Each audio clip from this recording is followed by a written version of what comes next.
يهده الله فلا مضل له ومن يضلل فلا هادي له وأشهد أن لا إله إلا الله وحده لا شريك له وأشهد أن محمدا عبده ورسوله.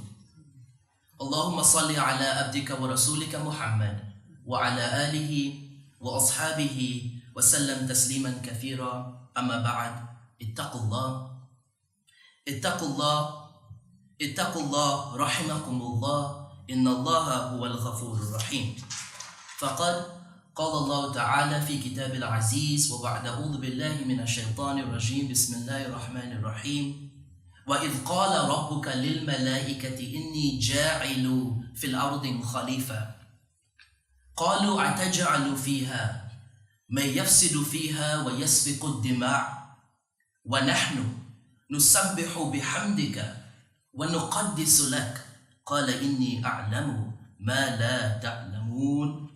صدق الله العظيم. I would like to thank the Imam for inviting me to deliver today's khutbah. I must admit, sitting here today, it is indeed a great honor for me to be here today and share some of my thoughts with you.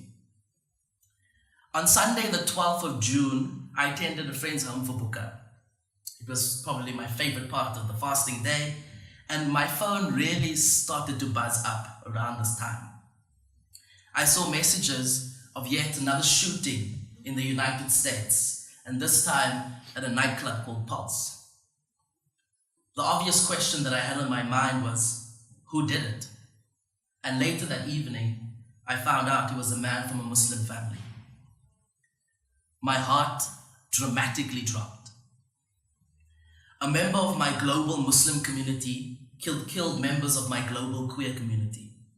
And I felt like one part of my identity was trying to eradicate another part of my identity. And because of my personal context, there were very few people who I could share this with. However, I somehow found some great solace and comfort every night during the Taraweeh prayers, which helped me to buttress a form of socio-spiritual resistance against the pain, antagonism, phobia, and violence I was witnessing around me. In today's khutbah, I would like to reflect some of my thoughts about this in a way to produce a form of a structural critique, if you will, of queer, not only queer phobia, but more specifically of discrimination in and of itself. And hopefully, the structural critique that I'm going to share with you will be grounded in the spiritual resources of Islam. All human beings have been entrusted, they have been given an amana by God because they all have been given the breath of God. And thus, they have the potential and responsibility to reflect all the divine attributes in their lived realities in a balanced and holistic manner. This amana, this trust, that has been given to humanity is cogently captured in the Quran in chapter 2, Surah Al-Baqarah, verse 30. And Allah says in this particular verse, وَإِذْ قَالَ رَبُّكَ لِلْمَلَائِكَةِ إِنِّي جَاعِلُ فِي الْأَرْضِ خَلِيفَةً. When your Lord informed the angels, I am going to place a Khalifa, a moral agent, a steward, a vicegerent, a deputy on the earth. قَالُوا أَتَجْعَلُ فِيهَا مَن يَفْسِدُ فِيهَا وَيَسْفِقُ الدِّمَاءَ. The angels remonstrated by saying, are you going to put a being on the earth who is going to perpetrate corruption and shed blood? وَنَحْنُ نُسَبِّحُ بِحَمْدِكَ وَنُقَدِّسُ لَكَ. While we exclusively magnify your praises and extol your holiness. قَالَ إِنِّي أَعْلَمُ. And God said very mysteriously, أَعْلَمُ مَا لَا تَعْلَمُونَ. I know that which you do not know. In my first reading of this verse, which is part of a primordial creation narrative, it seems like it was the angels who recognized the susceptibility of human beings to succumb to bloodshed and corruption. But Allah, the most wise, responded mysteriously by saying, I know that which you do not know. But what is it that Allah knew about the potential of her moral agents on the earth, the human being, that the angels did not know? In Dr. Amina Wudu's reading of this verse, there is a dynamic relationship between Tawheed on the one hand and the position of the Khalifa on the other. And as we all know, the foundation of Islam is its radical oneness, its tawheed. On a theological level, it speaks to the idea of Allah being both simultaneously utterly transcendent and yet deeply immanent, deeply personal, deeply innate. It is the Allah that is closer to us than our jugular vein. Allah is unique, one, and unites the multiple realities of the physical and metaphysical worlds. And this theological idea translates into the social and political realm. And it essentially, as I understand it, emphasizes the unity of all human beings, subject only to the power of the Creator.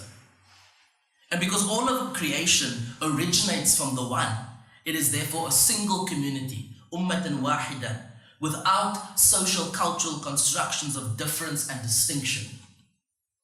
Markers such as race, class, gender, national belonging, religious tradition, disability, or sexual orientation, and the list continues, are not important in the eyes of God.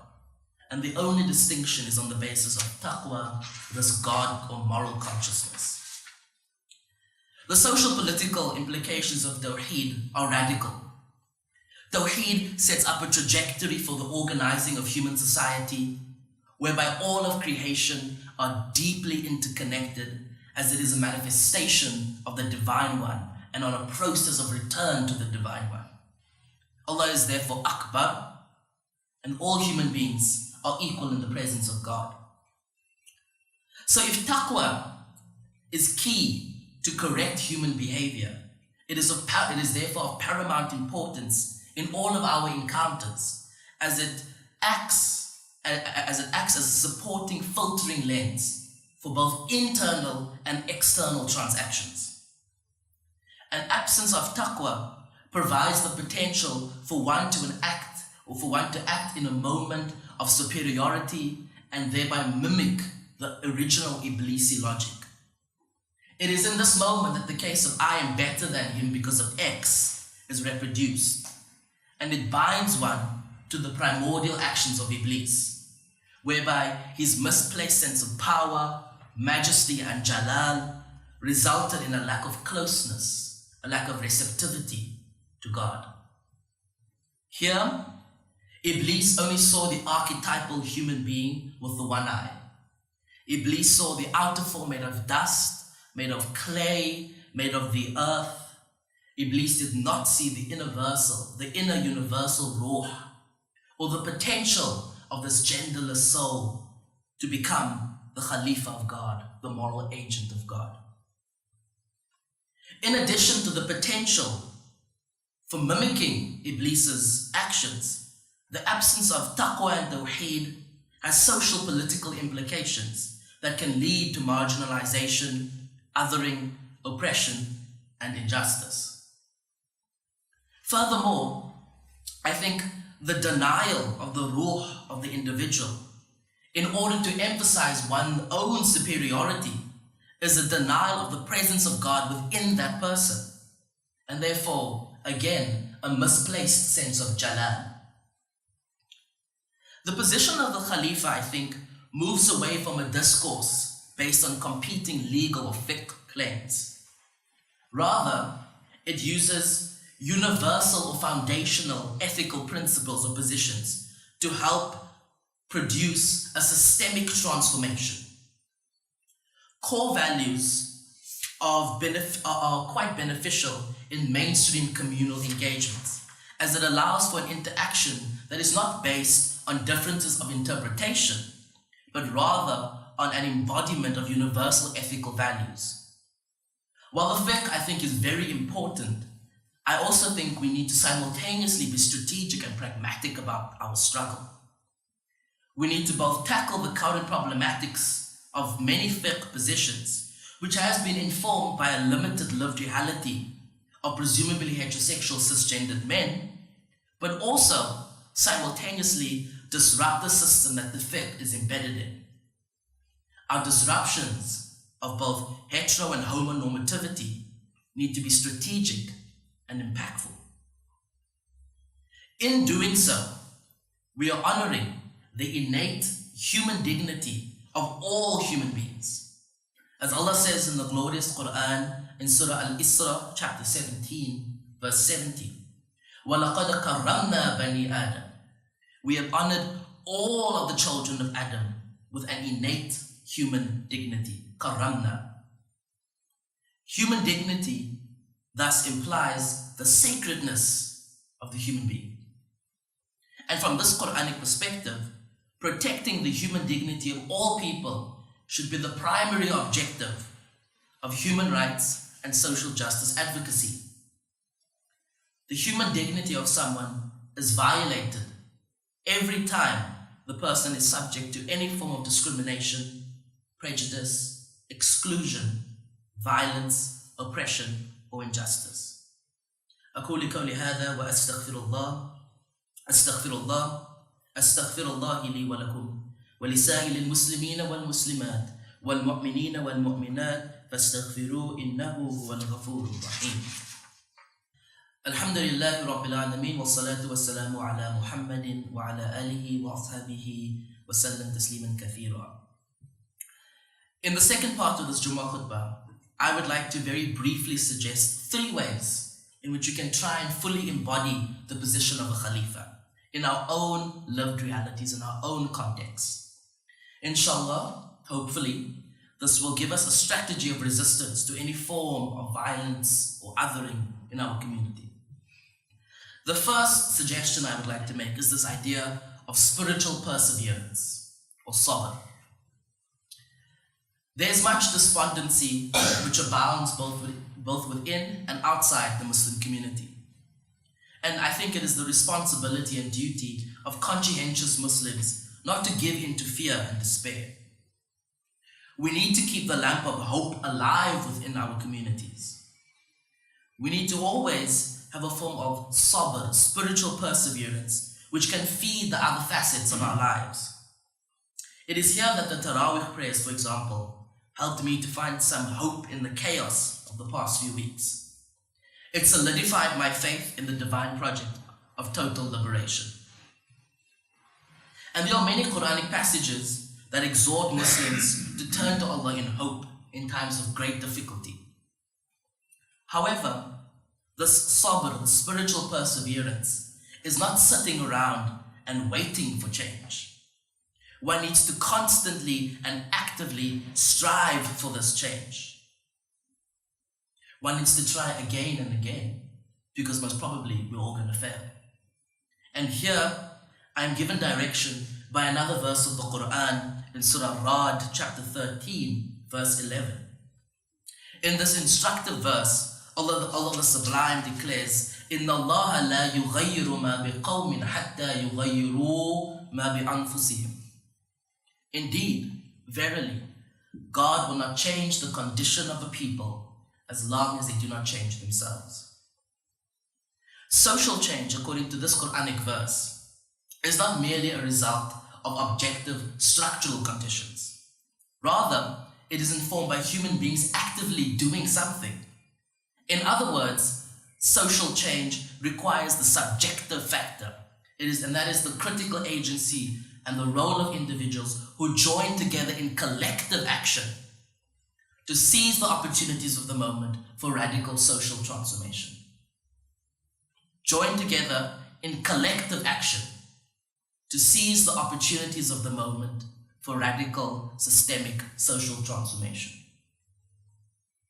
The second suggestion I would like to make is this idea of being a socially engaged believer. And it could also be termed as praxis or jihad. However, I think that this praxis needs to be tempered with a particular balance of the attributes of the divine. By embodying the attributes of Allah, the Asma al-Husna, we are taking up our positions as the Khalifa of God. And I'm going to draw on a popular hadith Qudsi as one strategy that we as human beings can fully embody this position of the Khalifa. And that is, I think, by centering our actions on a foundation of justice and mercy with marginalized communities.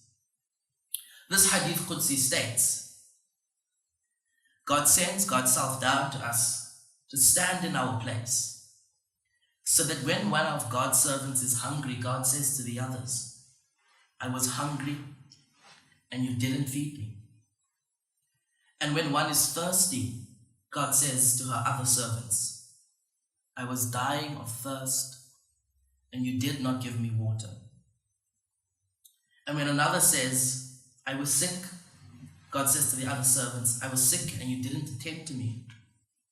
And when all of those servants ask God about this, God says to them, as for the one who was sick, if you had tended to them, you would have found me with them. And when someone was starving, if you had fed him, you would have found me there. And so for the one who was thirsty, if you had given them water, you would have found me with them. In acting with robust solidarity, not paternal charity, human beings are in the process of becoming active agents, Khalifas, for socio-economic justice by responding to those occupying marginal and liminal spaces. They are also, in fact, as the Hadith Qudsi indicates, responding to the presence of God. The third and last suggestion that I would like to make is this idea of intellectual renewal or tajdeed. Our sabr and our jihad needs to be accompanied by intellectual renewal, tajdeed.